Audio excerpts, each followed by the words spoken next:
Panduan mengikuti dengan hikmat ibadah live streaming GKKA Indonesia Jemaat Banjarmasin yang tayang di YouTube channel GKKA Banjarmasin dengan jadwal tayang jam 9.30 pagi secara live dan 17.00 sore secara replay. Apakah mengikuti kebaktian minggu dengan cara live streaming sebagai tanggapan terhadap COVID-19 dapat dianggap sebagai sebuah ibadah? Robert Weber mengemukakan 4 hal yang utama di dalam tahapan ibadah. Yang pertama, masuk ke hadirat Allah, lalu mendengar Tuhan berfirman, meresponi firman Tuhan dengan ucapan syukur, dan kita diutus untuk mengasihi dan melayani. Jika kita ingin kebaktian minggu dengan cara live streaming menjadi sebuah tindakan beribadah, maka kita harus dengan sengaja berusaha masuk ke hadirat Tuhan, memberikan perhatian penuh ketika Tuhan berbicara, menanggapi firman-Nya dengan ucapan syukur, dan akhirnya berkomitmen untuk mengasihi dan melayani dunia. Namun realitasnya, banyak orang yang mengikuti kebaktian minggu dengan cara live streaming tidak dengan sengaja mengambil langkah pertama untuk masuk ke hadirat Allah.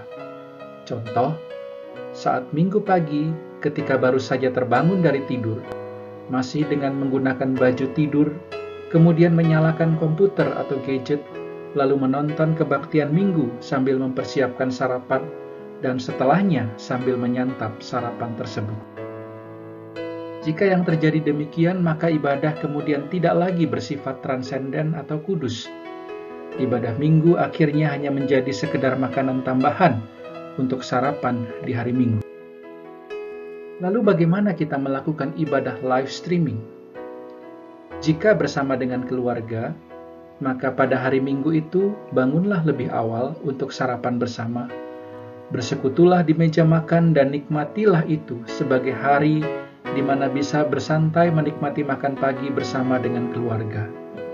Sebelum berkumpul untuk mendengarkan atau mengikuti ibadah live streaming, bersihkanlah dirimu seperti yang biasa kita lakukan jika hendak ke gereja.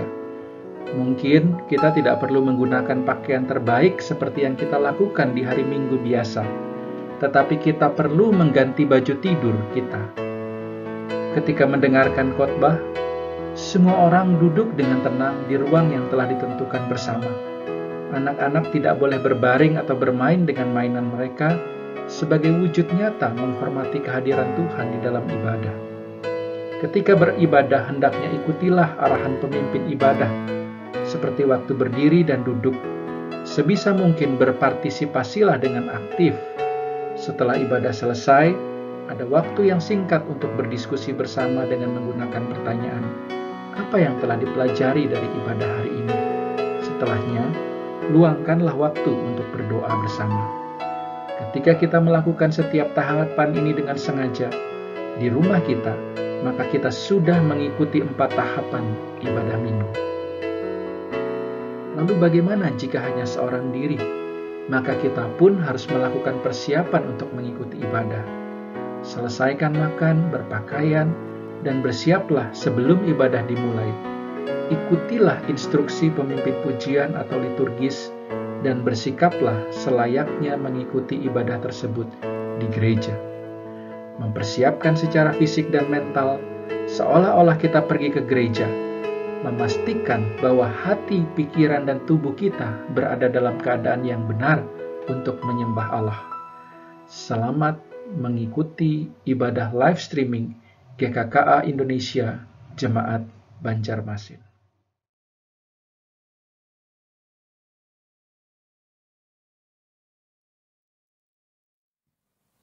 Shalom, selamat hari Minggu Bapak Ibu, Saudara-saudari sekalian. Kita bersyukur anugerah dan kebaikan Allah terus kita nikmati sehingga saat ini kita dapat kembali datang beribadah kepadanya. Mari saat ini kita siapkan hati dan pikiran kita terarah hanya kepada Tuhan. Kita tenangkan diri, kita ambil waktu untuk bersaat teduh.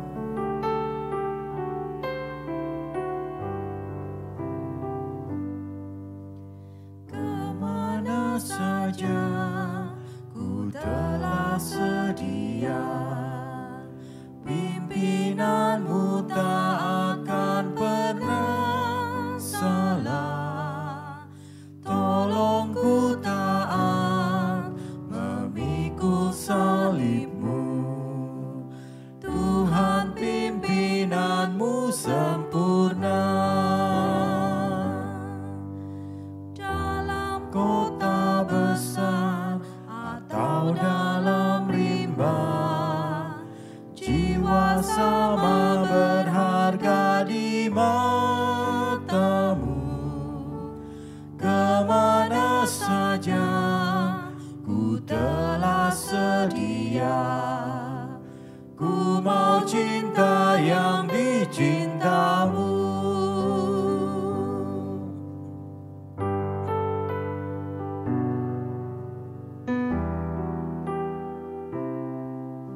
Tuhan pimpinanmu sempurna.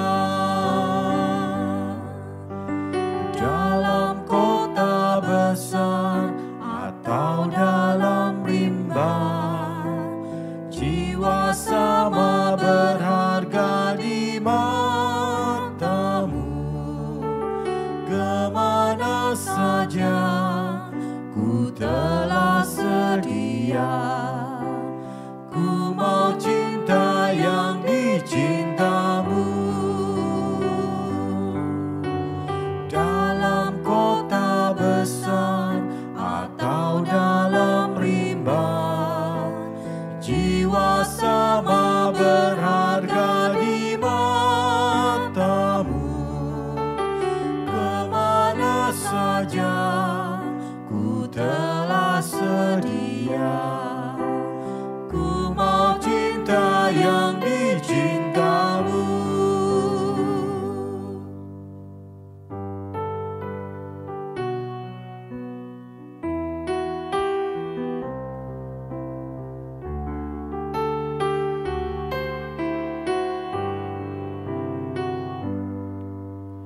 Kemana saja ku telah sedia, pimpinanmu tak akan pernah salah. Tolong ku taat memikul salibmu, Tuhan pimpinanmu sempurna. Dalam kota besar atau dalam rimba, jiwa sama berharga di matamu. Kemana saja ku telah sedia, ku mau cinta yang dicintamu. Ku mau cinta yang dicintamu. Ku mau cinta yang dicintamu.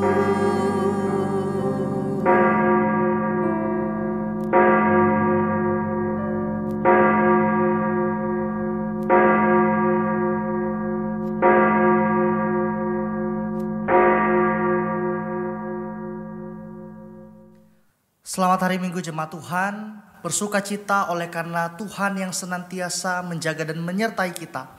Kembali lagi kita dipertemukan di hari Minggu yang indah ini. Oleh sebab itu, mari kita datang menghampiri takhta kemuliaannya. Mari saya undang bagi setiap kita untuk bangkit berdiri bersama-sama. Dan dengarkanlah panggilan ibadah dari Mazmur 89 ayat yang 9 dan 12. Segala bangsa yang kau jadikan akan datang sujud menyembah di hadapanmu ya Tuhan, dan akan memuliakan namamu. Aku hendak bersyukur kepadamu ya Tuhan Allahku dengan segenap hatiku, dan memuliakan namamu untuk selama-lamanya. Dan mari kita akan memulai ibadah pada hari ini dengan sebuah pengakuan bahwa pertolongan kita adalah dalam nama Tuhan yang menjadikan langit dan bumi. Ibadah kita pada saat ini ditabiskan dalam nama Allah Bapa, Putra dan Roh Kudus. Kiranya kasih karunia, rahmat dan damai sejahtera dari Allah Bapa kita dan Kristus Yesus Tuhan kita dan persekutuan Roh Kudus menyertai kita sekalian. Amin.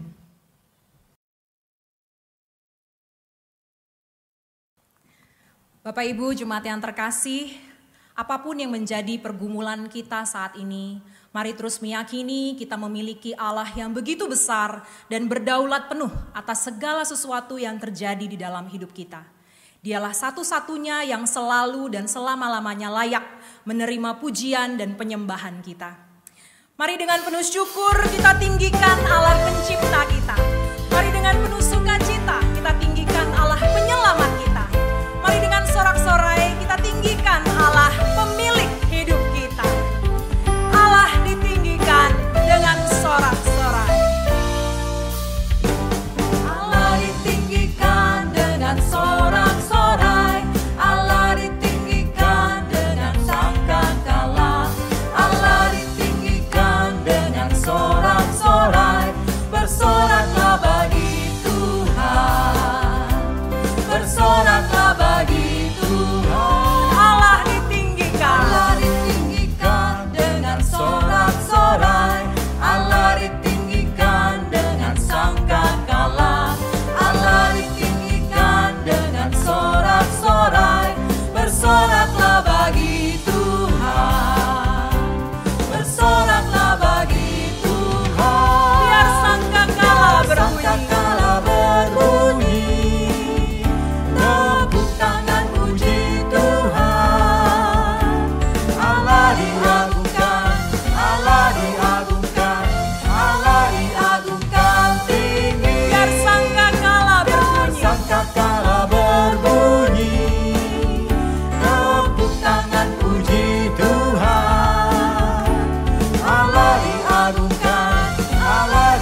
Allah ditinggikan, Allah diagungkan selama-lamanya. Amin.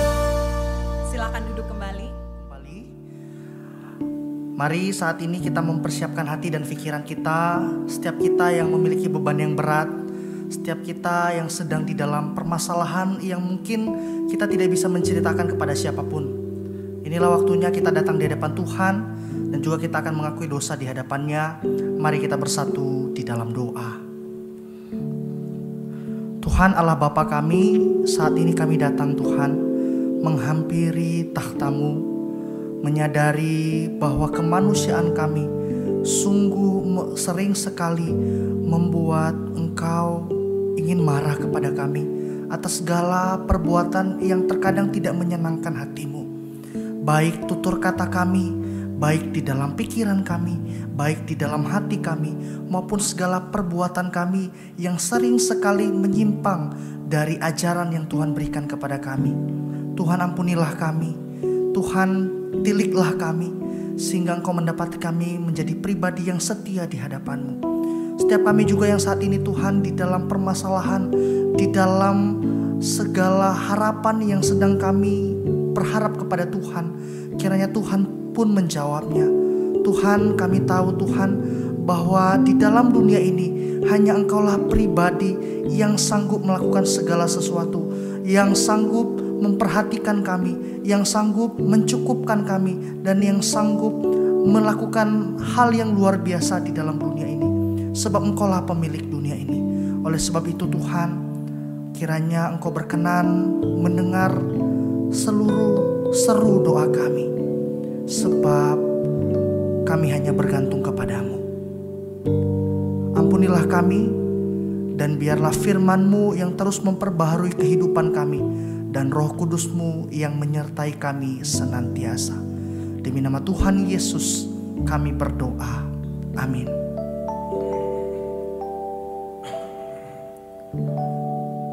Jemaat yang terkasih, kita baru saja datang di hadapan Tuhan, mengakui segala dosa dan pelanggaran kita, serta menceritakan segala keluh kesah kita ke hadapannya. Oleh sebab itu, Dia adalah pribadi yang sangat pengasih dan penyayang, panjang sabar dan besar kasih setianya bagi kita. Maka Dia mengampuni segala dosa dan pelanggaran kita. Dan biarlah pengampunan ini tidak hanya kita terima, melakukan juga kita lakukan apa yang menjadi tuntutan yang diberikan Tuhan bagi kita. Oleh sebab itu, dengarlah berita anugerah yang terambil dari Yesaya pasal yang pertama ayat yang ke-18. Marilah, baiklah kita mengadakan perkara, berfirmanlah Tuhan. Sekalipun dosamu merah seperti kirmizi, akan menjadi putih seperti salju.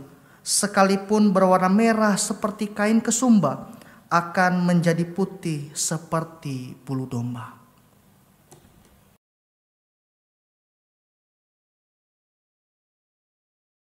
Bapak Ibu jemaat yang terkasih, sungguh hanya di dalam anugerah Tuhan, kita yang berdosa dan selayaknya binasa ini dapat menikmati kasih pengampunannya. Mari dengan penuh syukur kita responi anugerah pengampunan dari Allah. Saya mengundang kita semua bangkit berdiri. Bersama kita membaca satu bagian firman Tuhan yang kiranya dapat berbicara kepada kita, orang-orang yang telah menikmati pengampunan dosa melalui karya penebusan Kristus. 1 Tawarikh 16 ayat 23 sampai 25 bersama-sama kita baca. Bernyanyilah bagi Tuhan, hai segenap bumi, kabarkanlah keselamatan yang daripadanya dari hari ke hari.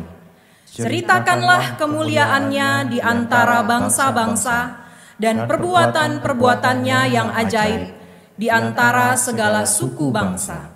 Sebab besar Tuhan dan terpuji sangat, dan lebih dahsyat Ia daripada segala Allah. Silakan duduk kembali. Allah kita yang besar, terpuji sangat, dan lebih dahsyat dari segala Allah itu menyatakan isi hatinya melalui firman-Nya. Melalui firman, melalui Alkitab, kita mengetahui apa yang Allah mau untuk kita lakukan. Melalui firman, Allah memanggil kita, Allah memimpin kita, dan pimpinan Allah tidak pernah salah. Mari persiapkan hati kita mendengarkan pemberitaan firman Tuhan. Bersama kita nyanyikan dan nyatakan, Ya Allah, kemana saja aku telah sedia.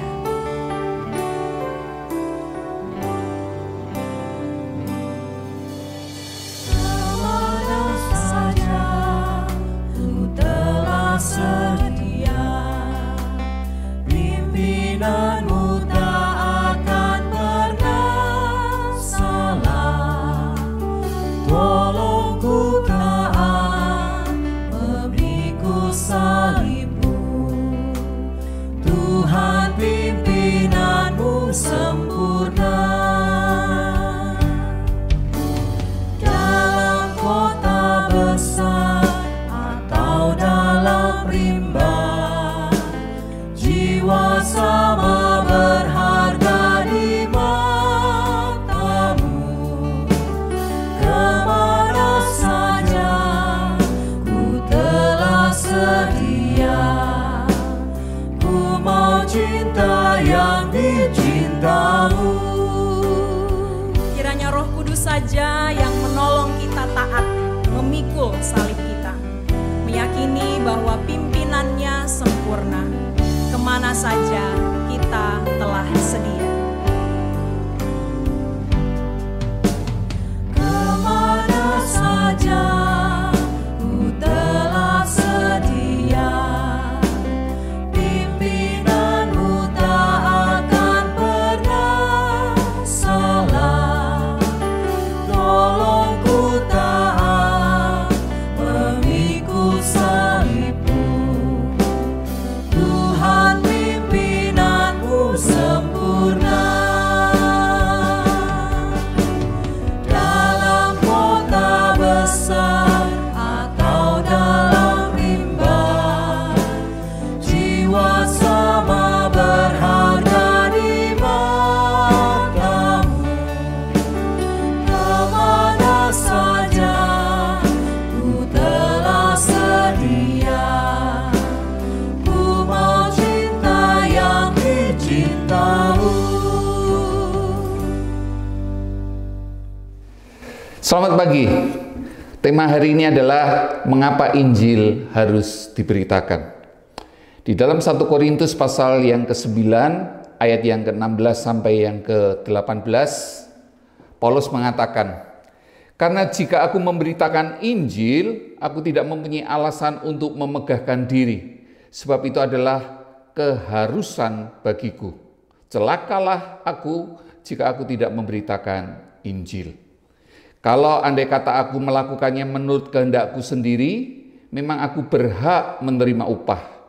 Tetapi karena aku melakukannya bukan menurut kehendakku sendiri, pemberitaan itu adalah tugas penyelenggaraan yang ditanggungkan kepadaku.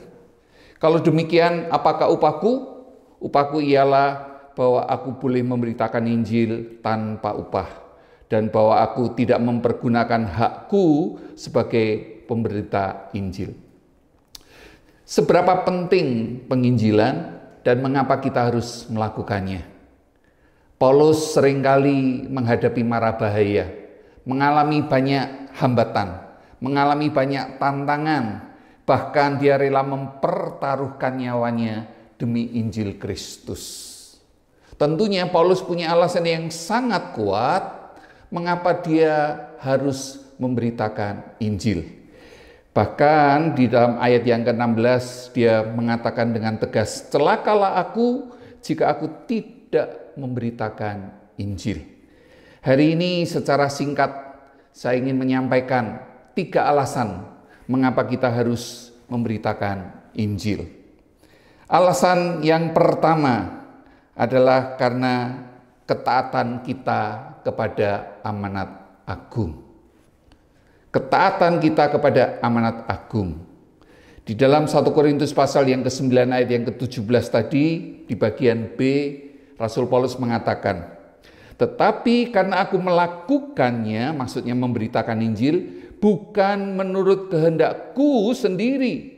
Pemberitaan itu adalah tugas penyelenggaraan yang ditanggungkan kepadaku. Tatkala kita membaca Matius pasal 28 mulai dari ayat 18 sampai yang ke-19, Yesus berkata, Yesus mendekati mereka dan berkata, "Kepadaku telah diberikan segala kuasa di surga dan di bumi.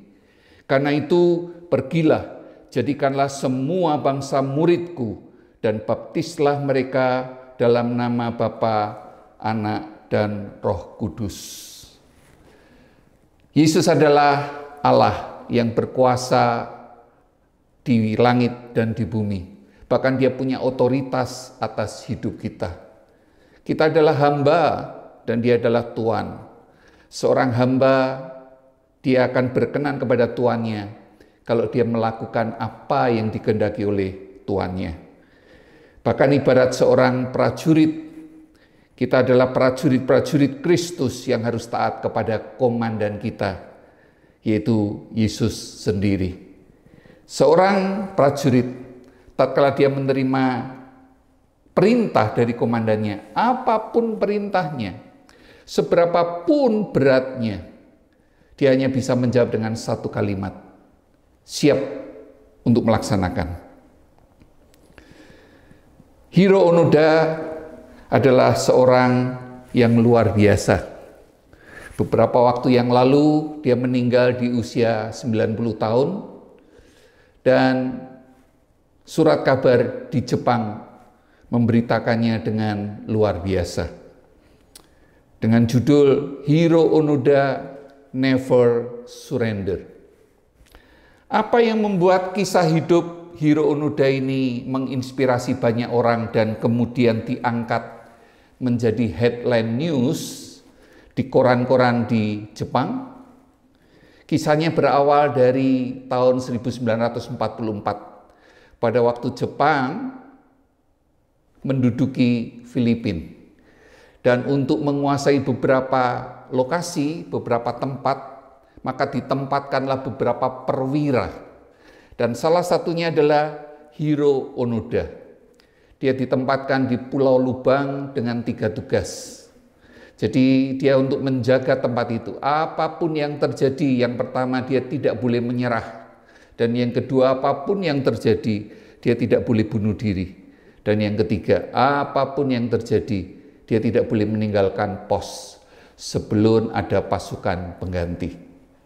Sebagai seorang prajurit, dia taat kepada perintah komandannya, dan dia ditempatkan di Pulau Lubang sejak Desember 1944. Tapi kita mengetahui lewat sejarah, sebenarnya di bulan Agustus, akhirnya tahun 45, Amerika menjatuhkan bom di Hiroshima dan Nagasaki.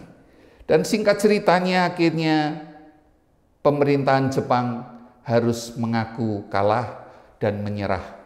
Sehingga pada waktu itu Kaisar Hirohito menyerah kepada Amerika dan akhirnya harus menarik seluruh pasukannya dari Filipina. Dan untuk itulah dia mengajak seluruh prajurit dan perwiranya mundur dan kembali ke negaranya. Tapi mungkin waktu itu komunikasi belum berjalan dengan lancar. Ternyata berita ini tidak sampai ke telinga Hiro Onoda. Jadi Hiro Onoda tetap di Pulau Lubang dengan melakukan tugasnya. Dia tidak boleh menyerah, dia tidak boleh bunuh diri, dan bahkan dia tidak boleh meninggalkan pos sebelum ada pasukan penggantinya, sesuai dengan perintah dari komandannya.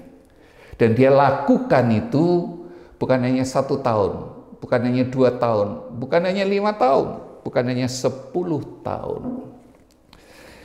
Memang beberapa kali dia mendengar kabar bahwa sebenarnya Jepang sudah kalah dan menyerah kepada Amerika Serikat.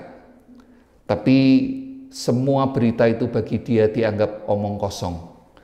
Bagi dia yang dia dengar adalah perintah dari komandannya. Sebelum komandannya mencabut perintah itu dari dia tetap akan bertahan di tempatnya untuk melakukan perintah komandannya. Dan kejadian ini berlangsung sampai tahun 74. Jadi 30 tahun. 30 tahun dia berada di Pulau Lubang untuk mentaati perintah komandannya. Baru setelah itu komandannya sadar bahwa ternyata masih ada perwiranya yang tertinggal di Filipina. Makanya dia mengutus orang lain untuk memberitahu kepada Hironoda supaya dia kembali ke negara Jepang, karena memang perang sudah usai. Tapi tatkala Hironoda bertemu dengan utusan itu, dia berkata, tidak, saya tidak akan mundur. Komandan saya yang memberi saya perintah. Dan kalaupun saya harus mundur, itu artinya komandan saya harus datang sendiri memberi perintah itu. Akhirnya terpaksa komandannya yang saya hampir yakin sudah berusia lanjut, datang ke Pulau Lubang. Lalu berkata kepada Hironoda, mencabut apa yang menjadi perintahnya dan untuk dia kembali ke Jepang.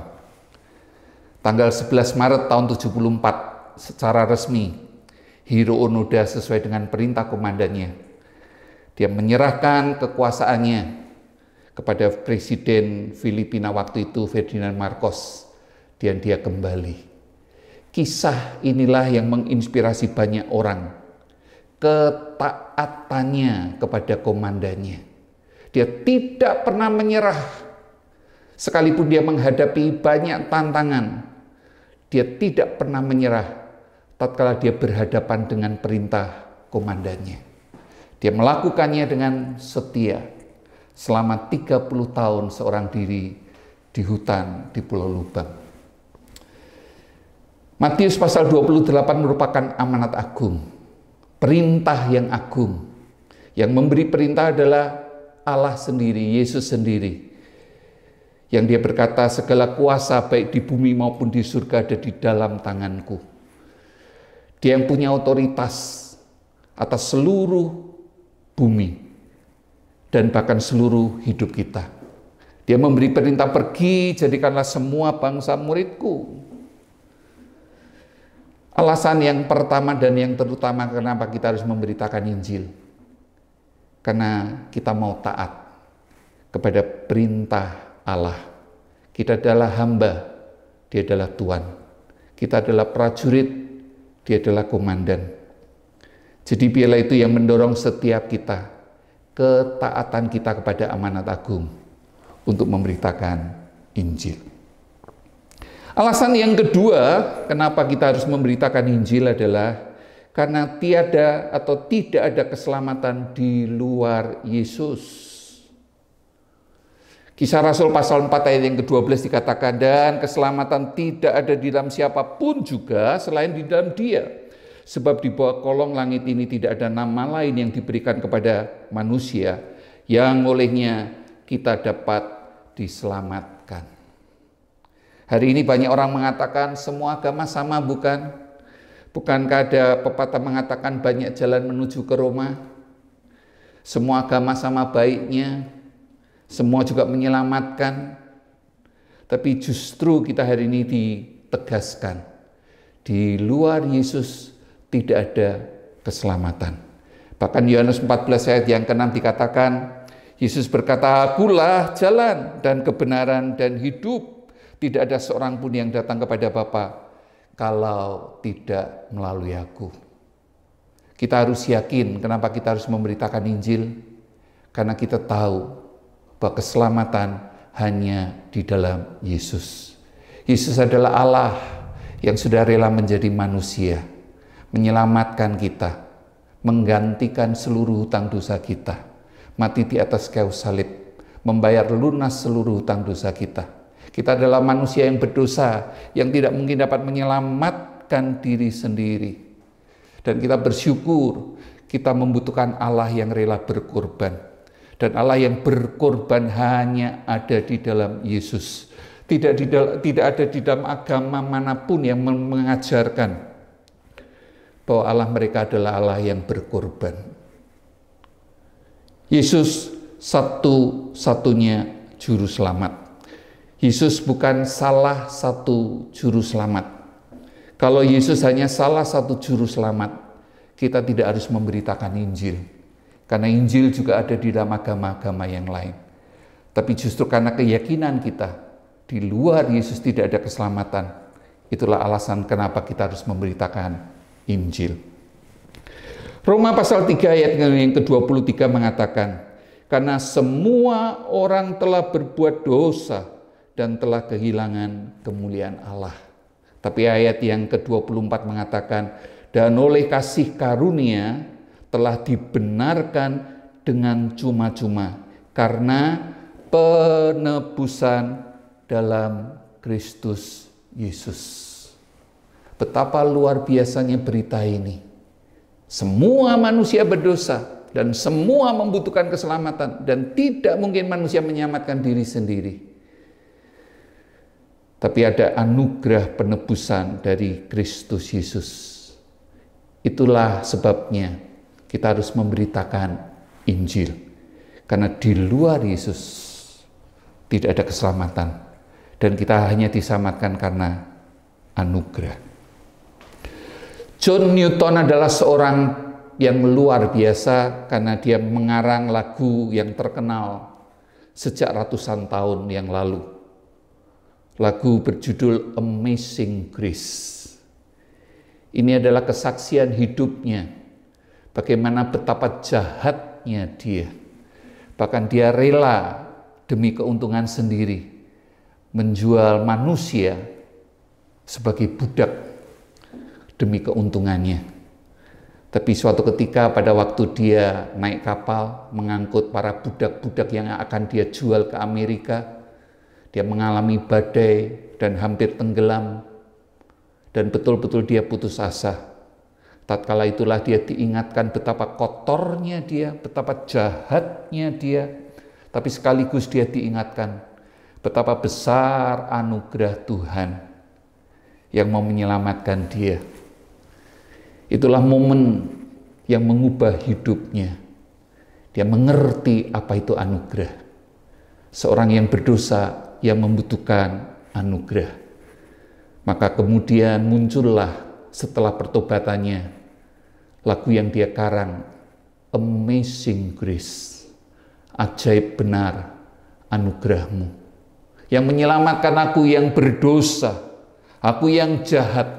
Dulu aku hilang, tapi ditemukan. Dulu aku buta, sekarang aku melihat. Aku orang berdosa, telah mendapatkan keselamatan. Itulah alasan kenapa kita harus memberitakan Injil. Manusia tidak mungkin dapat menyelamatkan diri sendiri. Tidak ada keselamatan di luar Yesus. Dan hanya karena anugerahnya lah kita diselamatkan. Di usia tuanya, John Newton sudah mulai pikun. Banyak hal yang dia lupa. Tapi ada satu statement yang luar biasa. Dia mengatakan, banyak hal aku boleh lupa, tapi satu hal aku tidak akan pernah lupa, bahwa saya adalah pendosa besar, tapi sekaligus Yesus adalah juru selamat yang besar. Itulah alasan yang kedua kenapa kita harus memberitakan Injil. Karena keselamatan hanya di dalam Yesus. Hanya oleh karena anugerahnya kita menerima keselamatan itu. Yang ketiga dan yang terakhir, sekalipun masih ada banyak alasan yang lain, tapi saya batasi 3 saja. Alasan kenapa kita memberitakan Injil adalah karena kita diselamatkan untuk menceritakan kasih Allah kepada orang lain. Tidak seharusnya kita menjadi orang Kristen yang egois, yang menerima keselamatan sebagai anugerah dengan cuma-cuma, dan kita menikmati untuk diri sendiri. Perempuan Samaria yang dikisahkan di dalam Injil Yohanes menceritakan, tatkala dia bertemu Yesus secara pribadi, dia menemukan air hidup itu. Dia mengenal siapa Mesias yang sesungguhnya. Maka dia pergi, dikatakan di dalam firman Tuhan, dia menceritakan kepada orang-orang di Samaria. Dan banyak orang melalui kesaksiannya menjadi percaya dan bertobat. Orang yang sudah diselamatkan merasakan anugerah itu, dengan mudah dia akan membuka mulut menceritakannya kepada orang lain. Alasan kenapa kita harus menceritakan Injil adalah karena kita adalah orang-orang yang sudah diselamatkan. Kita punya kerinduan yang besar untuk menceritakan kebaikan Allah itu kepada orang lain. Kisah yang menarik di dalam Markus pasal yang ke-5. Orang yang kerasukan setan di Gerasa atau Gadara. Dia dibuang oleh keluarganya. Dia tinggal di pekuburan. Bahkan nilainya tidak lebih dari seekor babi. Tapi tatkala Yesus datang, Yesus menyelamatkan dia. Dia menyembuhkan dia, membebaskan dia dari kuasa kegelapan. Dia waras, dia kembali sehat. Tatkala Yesus diusir oleh orang-orang di sekitar situ, orang yang sudah waras kembali ini berkata, "Kemanapun kau pergi, aku akan ikut." Tapi Yesus berkata, "Tidak. Kamu harus pulang ke kampung halamanmu." Untuk apa Yesus? Yesus dengan tegas mengatakan, ceritakanlah segala sesuatu yang Allah sudah perbuat atas hidupmu. Bagaimana Allah mengasihani engkau, ceritakanlah itu kepada orang-orang sekampung halamanmu, kepada orang-orang di mana kamu bertemu. Sudah seharusnya bagi kita yang sudah mengalami keselamatan yang begitu besar, menceritakannya kepada orang lain. Saya akan mengutip Markus pasal yang ke-5 ayat yang ke-19. Ini yang Yesus katakan kepada orang yang sudah Tuhan bebaskan dari kuasa gelap. Yesus tidak memperkenankannya, tetapi ia berkata kepada orang itu, "Pulanglah ke rumahmu, kepada orang-orang sekampungmu, dan beritahukanlah kepada mereka segala sesuatu yang telah diperbuat oleh Tuhan atasmu, dan bagaimana ia telah mengasihani engkau." Sebagai orang yang sudah diselamatkan, jangan kita menjadi orang Kristen yang egois. Mari ceritakan itu kepada orang lain. Mungkin kita berdalih, apakah harus kita berkata-kata untuk menceritakan Yesus? Bukankah cukup hanya berbuat baik dengan menolong orang, membagi sembako, memberi beasiswa, memberi pengobatan? Bukankah itu cukup? Saya ingin berkata dengan tegas, sebagai orang Kristen kita harus menjadi orang yang baik. Tapi menjadi saksi Kristus tidak cukup kita hanya sekedar menjadi baik. Firman harus diperkatakan, Injil harus disampaikan. Roma pasal 10 ayat yang ke-17 mengatakan, jadi iman timbul dari pendengaran, dan pendengaran oleh firman Kristus. Iman timbul dari pendengaran, dan pendengaran oleh firman Kristus. Kita harus berbuat baik, iya. Tapi tidak cukup hanya berbuat baik. Untuk membawa orang kepada pertobatan, untuk membawa orang kepada pengenalan kepada Kristus secara pribadi, Injil harus diberitakan. Mereka harus mendengar firman Kristus. Roma pasal yang ke-10 ayat yang ke-13 dengan tegas mengatakan, sebab barang siapa yang berseru kepada nama Tuhan akan diselamatkan. Amin. Tapi ayat yang ke-14 dikatakan, tetapi bagaimana mereka dapat berseru kepadanya jika mereka tidak percaya kepada Dia? Bagaimana mereka dapat percaya kepada Dia jika mereka tidak mendengar tentang Dia? Bagaimana mereka mendengar tentang Dia jika tidak ada yang memberitakannya? Ayat yang ke-15. Dan bagaimana mereka dapat memberitakannya jika mereka tidak diutus? Seperti ada tertulis, betapa indahnya kedatangan mereka yang membawa kabar baik. Jangan menjadi egois. Kita yang sudah menerima keselamatan dengan cuma-cuma, bagikan, ceritakan kepada orang lain. Saya mempunyai sebuah ilustrasi yang akan menolong kita. tatkala kita tidak menceritakan apa yang sudah pernah, keselamatan anugerah yang besar itu yang sudah pernah kita terima, dan tidak membagikan kepada orang lain. Betapa jahatnya kita, betapa egoisnya kita. Seandainya misalkan suatu ketika saya sakit dan setelah didiagnosa ternyata saya menderita kanker stadium 4. Dokter katakan tidak ada obatnya. Dokter katakan secara medis kemungkinan sembuh kecil. Jadi sarannya pulang ke rumah.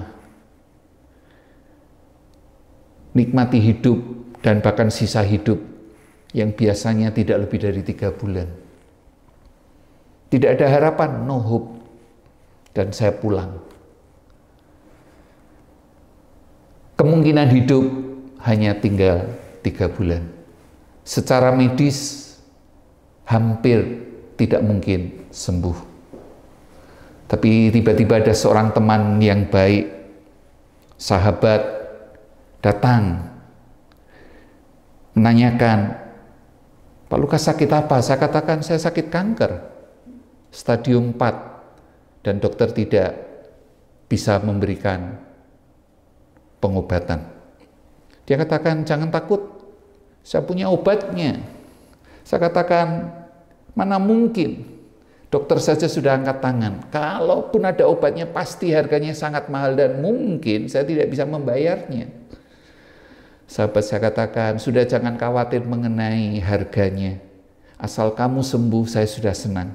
Singkat ceritanya, saya mendapatkan obat itu secara gratis. Dan puji Tuhan setelah saya meminumnya, saya sembuh, saya sehat. Bersyukur, obat yang mujarab dan gratis. Beberapa waktu kemudian saya mendengar kabar dari mama saya, ternyata papa saya sakit keras. Dan setelah saya mengunjunginya baru saya tahu sebenarnya papa saya menderita sakit kanker. Dan ternyata kanker yang sama yang pernah saya alami, stadium 4. Dan dokter pun sudah angkat tangan. Dan dia mengatakan waktunya biasanya tidak lebih dari 3 bulan. Dokter mengatakan bawa pulang, rawat saja biar dia menikmati sisa hidupnya. Sebagai anak yang baik, saya merawat papa saya dengan sungguh-sungguh untuk membalas budi. Saya merawat sendiri, menyuapi makanan, membersihkannya, menggendongnya kalau dia memerlukan sesuatu. Saya melakukan apapun untuk papa saya. Tapi sesuai dengan perkiraan dokter, 3 bulan kemudian papa saya meninggal. Banyak teman-teman menghibur. Sudah Pak Lukas, direlakan. Toh kamu sudah memberi yang terbaik untuk papamu. Mana mungkin zaman seperti ini, seorang anak laki-laki mau merawat papanya sendiri. Kamu sudah melakukan yang terbaik. Relakan saja. Tapi pertanyaan yang tajam adalah, betul saya anak yang baik? Tatkala saya merawat orang tua saya, berbuat segala sesuatu yang diperlukan, betul saya orang yang baik?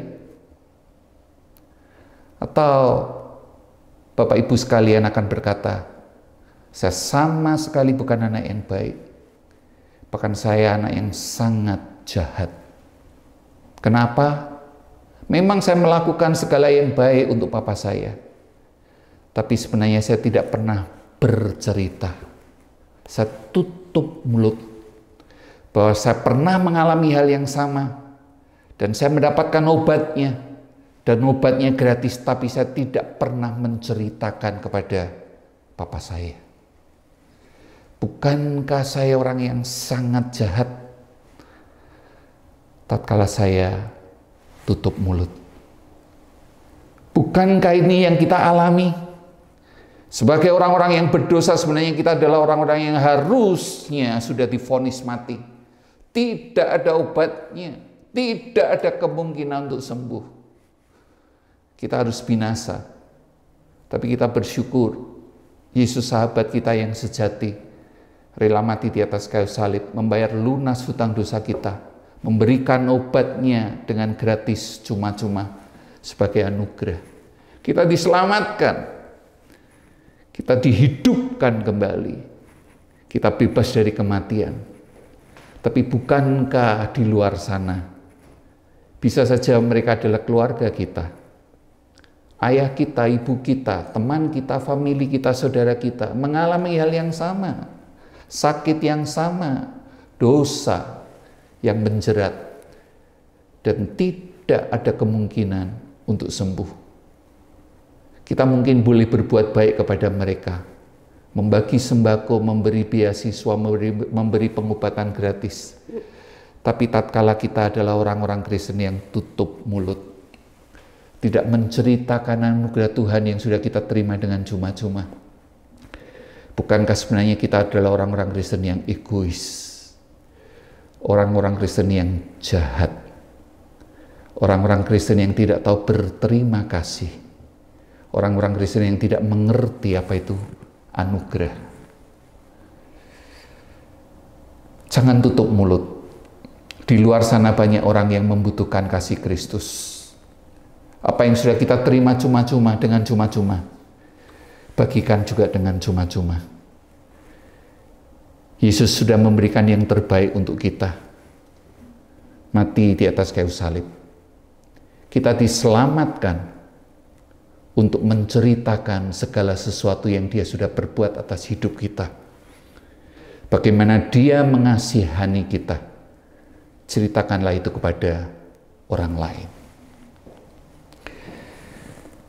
Saya akan menutup dengan kesaksian seorang teman. Kesaksian hidupnya mungkin boleh menjadi contoh buat kita. Dia seorang bernama Marcelo.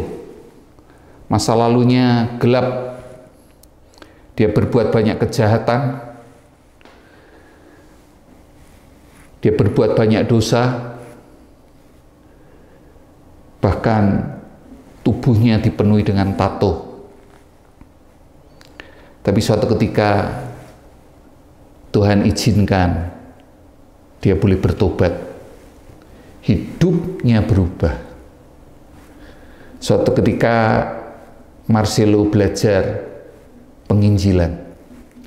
Pada waktu saya mengajar dan bertemu dengan dia, saya betul-betul terkejut melihat orang dengan wajah yang sangar, penuh tato.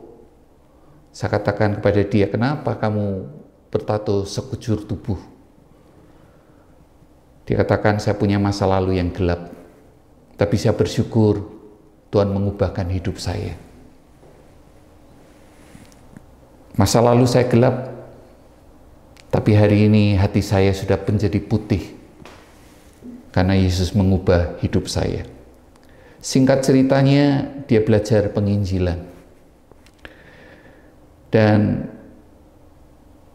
setelah mengikuti pelatihan penginjilan itu, saya tidak bertemu dia mungkin lebih dari 1 tahun. Kurang lebih 1 tahun kemudian, saya bertanya kepada seorang teman, gimana kabar Marcelo?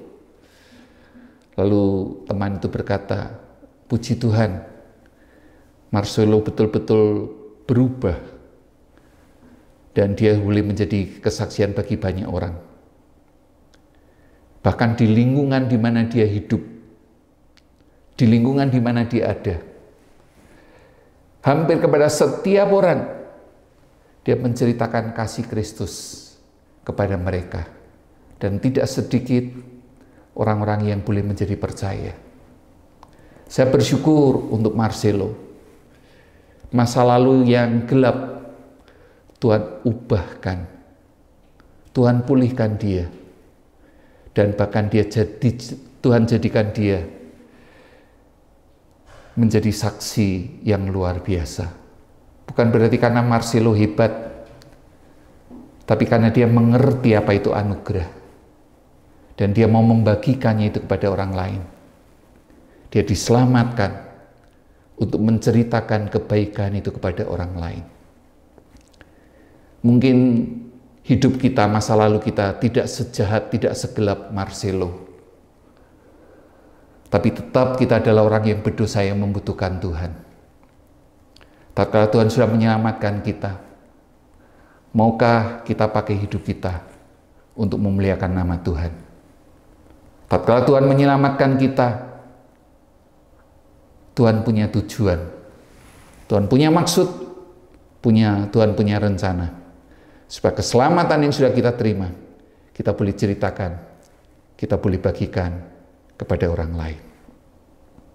Saya ingin menantang setiap kita sekalian, ke depan, doakan satu nama, dua nama, mungkin tiga nama, bawa kepada Tuhan, berkata kepada Tuhan, Tuhan tolong, supaya aku boleh menyaksikan keselamatan yang sudah aku terima dengan cuma-cuma kepada orang lain. Satu jiwa berharga di hadapan Tuhan. Berapa nilai sebuah jiwa? Tuhan katakan bahkan seluruh dunia dan isinya tidak dapat menggantikan nilai sebuah jiwa. Mari terus memberitakan Injil. Kita punya alasan yang kuat kenapa kita harus memberitakan Injil. Yang pertama karena kita taat kepada amanat agung. Yang kedua karena tidak ada keselamatan di luar Yesus. Dan ketiga, kita diselamatkan untuk menceritakan keselamatan itu kepada orang lain. Bila Tuhan menolong kita, menguatkan kita, menjadi saksi Kristus dimanapun juga, supaya hidup kita adalah menjadi hidup yang bernilai, tatkala kita boleh membawa jiwa datang kepada Tuhan. Tuhan yang memampukan kita, Tuhan yang menolong kita, bukan dengan hikmat dan perkataan kita, tapi oleh kekuatan dan pertolongan dari Roh Kudus. Amin. Mari kita berdoa. Tuhan, kami bersyukur untuk firman Tuhan yang boleh kami dengar. Tolong kami boleh menjadi pelaku dari firman, bukan hanya pendengar. Kami bersyukur kami adalah orang-orang yang berdosa, tapi sudah mendapatkan keselamatan daripada Tuhan. Tuhan tolong kami, supaya kami terus memberitakan Injil.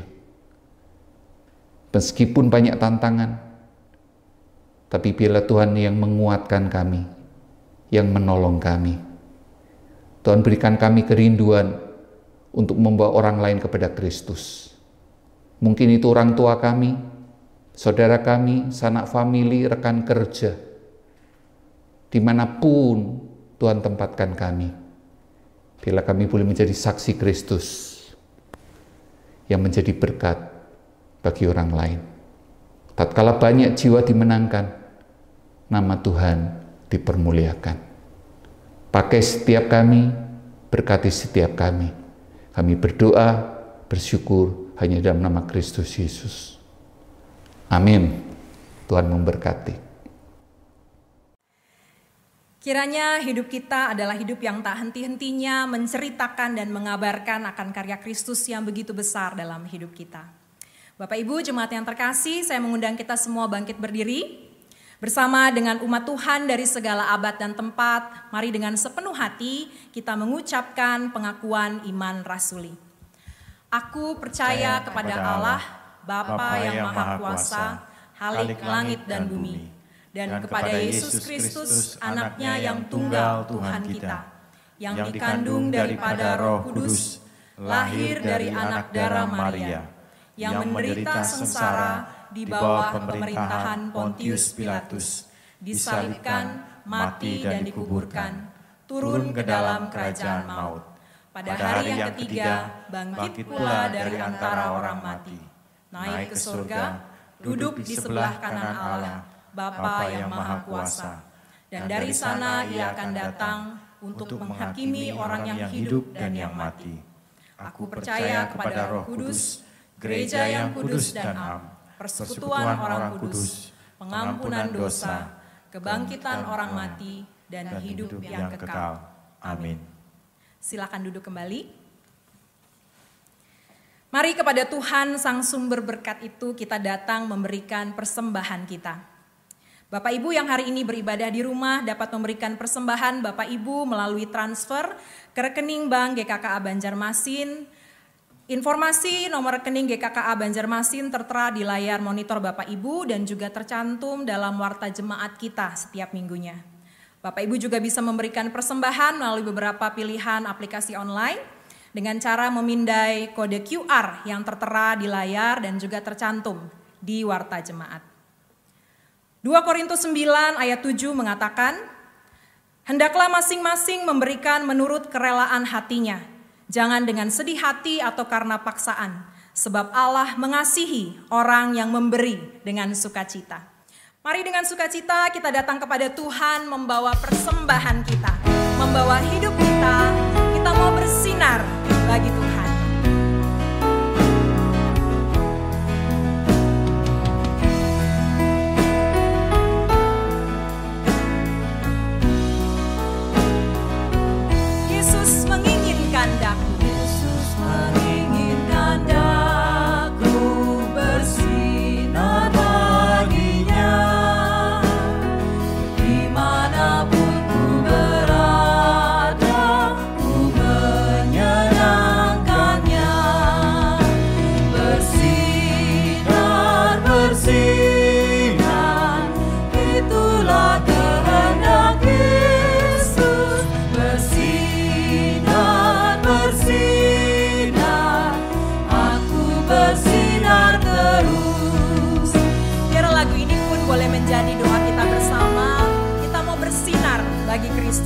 Dan mari bersama-sama kita memohon Tuhan Yesus menjaga hati kita agar bersih dan bersinar meniru Tuhan kita.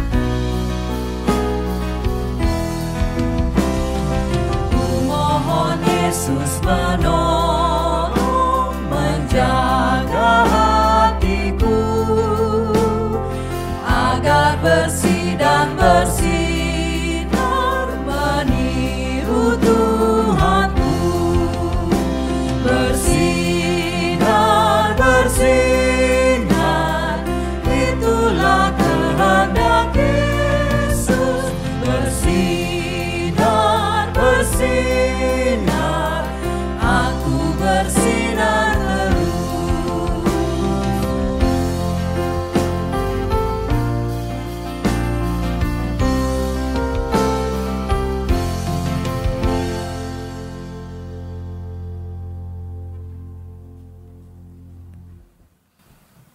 Mari saya undang kita untuk bangkit berdiri bersama-sama. Mari kita bersatu di dalam doa.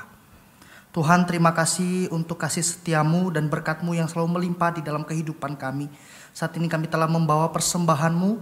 Kiranya persembahan ini menjadi persembahan yang berbau harum di hadapan Tuhan.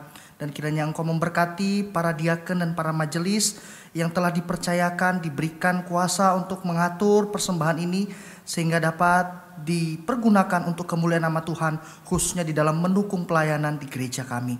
Ini doa kami Tuhan, demi nama Tuhan Yesus kami berdoa. Amin. Mari saat ini juga kita akan melangsungkan doa syafaat. Mari kita tundukkan kepala, mari kita bersatu di dalam doa. Ya Tuhan, saat ini kami datang di hadapan-Mu Tuhan. Kami bersyukur oleh karena kasih setia-Mu yang sungguh luar biasa dalam kehidupan kami. Oleh sebab itu juga saat ini kami datang membawa syafaat kami di hadapan Tuhan. Terima kasih untuk firman yang telah ditaburkan bagi kami, sehingga menjadi penguatan bagi kami untuk menjadi saksi Tuhan dimanapun kami berada, khususnya di tengah-tengah kondisi seperti ini, sehingga kami memancarkan kasih Tuhan, terang Tuhan di tengah-tengah dunia, dimanapun Tuhan menempatkan kami. Terlebih bagaimana cara kami untuk masuk mengabarkan berita Injil dengan tidak takut, dengan tidak gentar, untuk memberitakan kebenaran akan Tuhan Yesus, sehingga orang yang mendengarkannya dapat mengerti siapa Kristus dan menjadikan Kristus sebagai Tuhan dan juru selamat atas kehidupan mereka. Pilih kami Tuhan, sertai kami, sehingga kami juga dapat memiliki semangat yang dapat mewartakan kebenaran Tuhan dimanapun kami berada. Dan juga saat ini kami berdoa Tuhan untuk pemerintahan kami, baik di Indonesia maupun di daerah kami saat ini, yaitu Banjarmasin, Kalimantan Selatan. Tuhan berkati mereka yang sedang bersusah payah dan berjerih lelah untuk mengatur kondisi saat ini, baik perekonomian, sosial maupun hal-hal yang sangat mendasari di dalam negara kami. Tuhan, Engkau yang menyertai dan menguatkan mereka, karena kami tahu Tuhan, untuk kondisi saat ini bukan hanya pemerintah saja yang bekerja, tetapi masyarakat dan seluruh warga negara harus turut mengambil bagian, khususnya di dalam memerangi pandemi COVID ini Tuhan. Kami juga tidak lupa berdoa untuk tim medis yang berjerilah dari pagi sampai malam Tuhan, dengan sekuat tenaga menjaga dan mengobati para penderita COVID ini. Engkau yang terus menguatkan, membimbing mereka. Terlebih Tuhan, bagi mereka yang sudah mulai capek Tuhan, berikan mereka tenaga ekstra, berikan mereka kekuatan, sehingga mereka dapat melayani Tuhan melalui apa yang sudah mereka lakukan, dan sehingga kemuliaan nama Tuhan dan dapat menolong setiap orang yang sedang di dalam kondisi yang sangat berat ini Tuhan. Tidak lupa juga kami berdoa untuk setiap jemaat yang sedang lemah tubuh dan sedang menjalani perawatan. Baik Bapak Robert Terang, Bapak Feni Natajaya, Bapak Punlong, Ibu Suan Kim, Bapak Andi Cahyono, dan Bapak Budi Hartono. Kami senantiasa mendoakan mereka dan setiap jemaat yang kami tidak dapat sebutkan namanya satu persatu.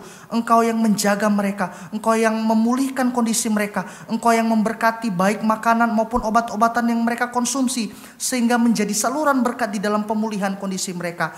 Terlebih kami juga berdoa Tuhan untuk setiap jemaat yang merayakan ulang tahun pernikahan maupun ulang tahun kelahiran dalam minggu ini. Engkau yang senantiasa menyertai mereka. Bersyukur Tuhan, Engkau selalu menyertai mereka dimanapun mereka berada, bahkan di perpanjangan umur yang sudah Tuhan berikan kepada mereka.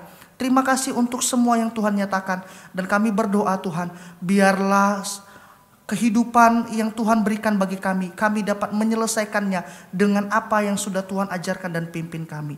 Terima kasih untuk semuanya Tuhan, dan kami akan menutup doa pada hari ini dengan doa yang telah Engkau ajarkan bagi kami bersama-sama. Bapa kami yang di sorga, dikuduskanlah namamu. Datanglah kerajaan-Mu, jadilah kehendak-Mu di bumi seperti di sorga. Berikanlah kami pada hari ini makanan kami yang secukupnya.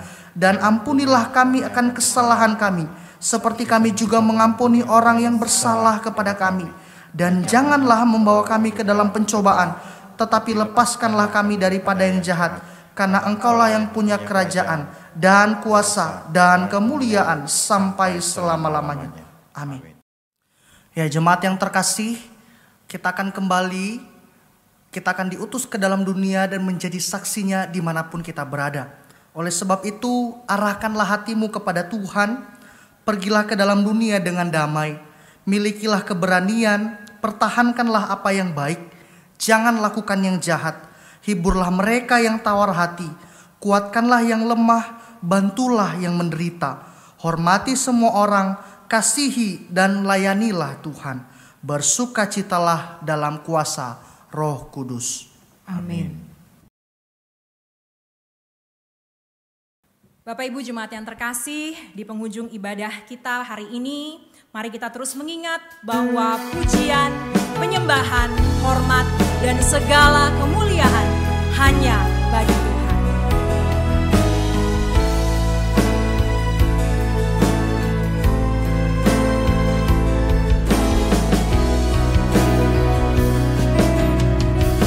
Segala hormat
Jemaat yang terkasih, mari kita mengarahkan hati kita kepada Tuhan dan menerima berkat-Nya. Tuhan memberkati kita dan melindungi kita. Tuhan menyinari kita dengan wajah-Nya dan memberi kita kasih karunia. Tuhan menghadapkan wajah-Nya kepada kita dan memberi kita damai sejahtera mulai saat ini sampai selama-lamanya.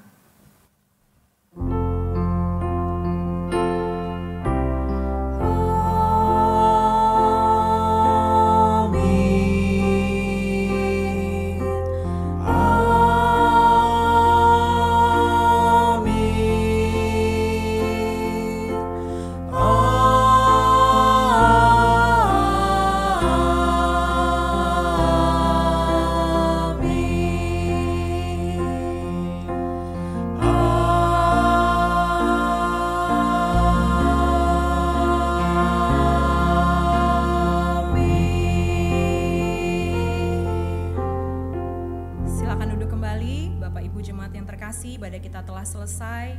Silakan mengambil waktu teduh. Setelah itu kita bisa menyimak warta gereja.